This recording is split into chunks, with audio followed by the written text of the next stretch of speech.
US economic indices द्वारा समर्थित bitcoin जैसी सबसे बड़ी क्रिप्टो करेंसी में बढ़त देखने को मिली। इसके बावजूद कि FTX कोलैप्स के मद्देनजर एक अन्य एक्सचेंज द्वारा विड्रॉल्स को सस्पेंड करने की रिपोर्ट सामने आई है और इस तरह से बुधवार सुबह ट्रेडिंग में क्रिप्टो करेंसी ने ऊपर जाते हुए ट्रेड किया। वहीं अक्टूबर में यूएस होलसेल इन्फ्लेशन रेट 8.4% से घटकर 8.0% हो गई, जिसमें दिसंबर फेड की दर में बढ़ोतरी के बेट्स को हवा मिली है। मार्केट पार्टिसिपेंट्स की आशावादी है कि FTX कोलैप्स से प्रभावित Binance recovery fund supporting project ने न्यूज के प्रभाव को म्यूट कर दिया है।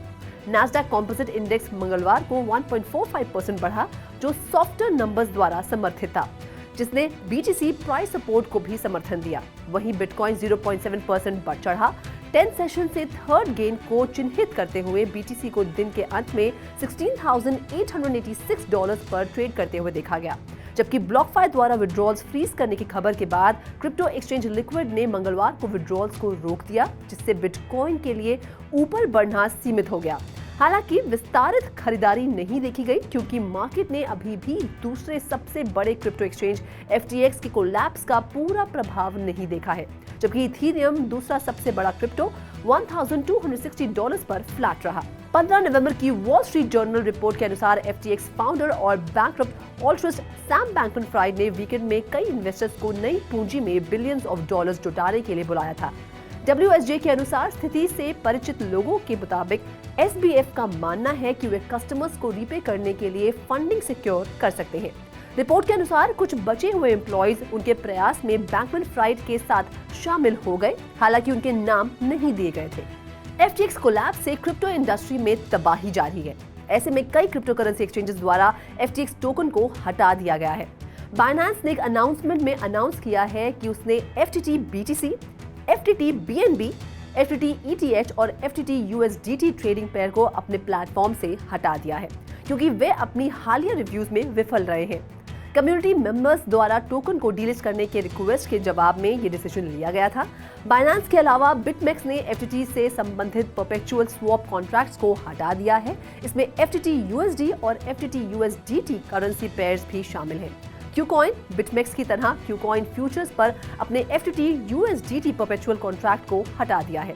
इस बीच जिपमेक्स ने घोषणा की है कि वह 22 नवंबर 2022 को FTT को डीलिस्ट कर देगा, लेकिन 14 फरवरी 2022 तक विड्रॉल्स एक्सेप्ट करेगा।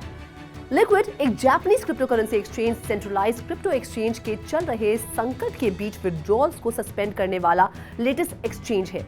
15 नवंबर को FTX owned crypto exchange liquid ने अपने लिक्विड ग्लोबल प्लेटफॉर्म पर आधिकारिक तौर पर फिएट और क्रिप्टो करेंसी विड्रॉल्स के सस्पेंशन की घोषणा करने के लिए ट्विटर का सहारा लिया। सस्पेंशन के कारणों को एड्रेस करते हुए लिक्विड ने यूनाइटेड स्टेट्स में वॉलंटरी चैप्टर 11 की कार्रवाई की जरूरतों के अनुपालन का हवाला दिया।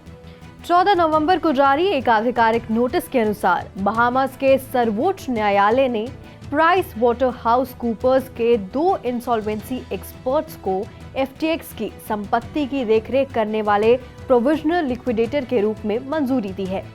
FTX एंटरप्रेन्योर सैम बैंकमैन-फ्राइड द्वारा स्थापित अब बैंकरप्ट क्रिप्टो एक्सचेंज का बहामास में हेडक्वार्टर था, जहां इसकी जांच जुरिस्डिक्शन के सिक्योरिटीज रेगुलेटर और लोकल लॉ एनफोर्समेंट द्वारा की जा रही थी, जबकि एक्सचेंज अभी भी डिसएरे था। बहामा सिक्योरिटीज कमीशन ने FTX के रजिस्ट्रेशन को सस्पेंड कर दिया और इसकी एसेट्स को फ्रीज कर दिया। मनी लॉन्ड्रिंग बिल के लीक हुए एक ड्रॉट के अनुसार यूरोपियन यूनियन बैंक्स और क्रिप्टो करेंसी प्रोवाइडर्स को Zcash, Monero और Dash जैसे प्राइवेसी बढ़ाने वाले कॉइन से निपटने से रोक सकता है। सीजेक ऑफिशियल्स के प्लान्स, जो प्रपोज्ड लॉ पर EU की गवर्नमेंट्स के बीच चर्चा का नेतृत्व कर रही हैं, ये समर के कठिन नए नियमों के बाद एनोनिमस पेमेंट मेथड्स के लिए सबसे हालिया झटका होगा। ये उपाय क्रिप्टो एसेट्स द्वारा पैदा हुए रिस्क को कम करने के लिए डिजाइन किया गया था, जो विशेष रूप से ट्रेसेबिलिटी से बचने के लिए डिजाइन किया गया था। प्राइवेसी कॉइन्स पर प्रोहिबिशन, जो ब्लॉकचेन एक्टिविटी पर छिपकर बातें सुनने से रोकता है, जिसका उद्देश्य ओरिजिनल बिल प्रपोजल में शामिल बेयरर शेयर्स और एनोनिमस अकाउंट्स पर प्रोहिबिशन लगाने का है।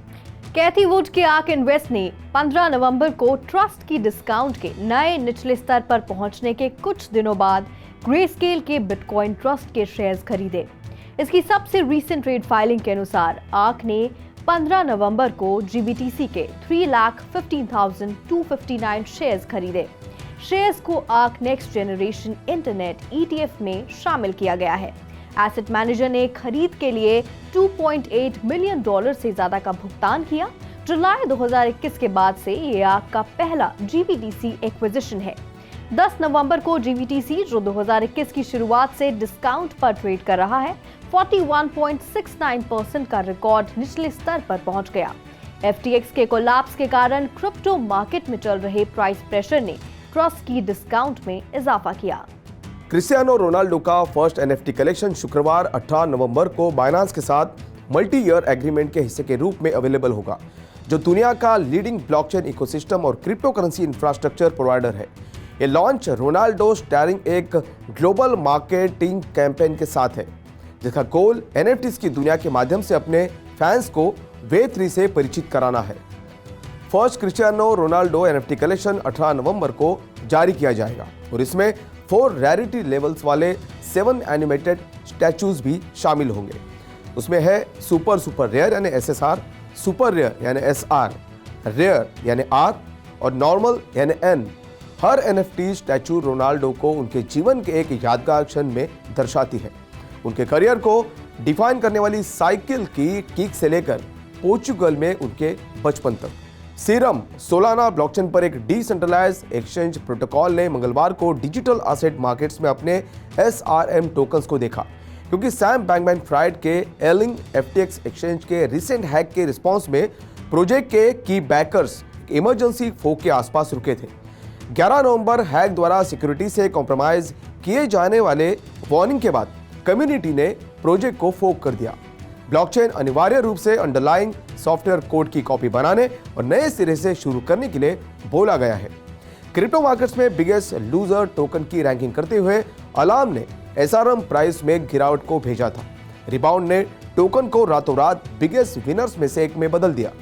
सीरम की प्राइस सोमवार को 2330 UTC के आसपास ऊपर जाना शुरू हुई, जो रविवार को 12 सेंट्स के निचले स्तर से बढ़कर मंगलवार को 32 सेंट्स के उच्च स्तर पर पहुंच गई।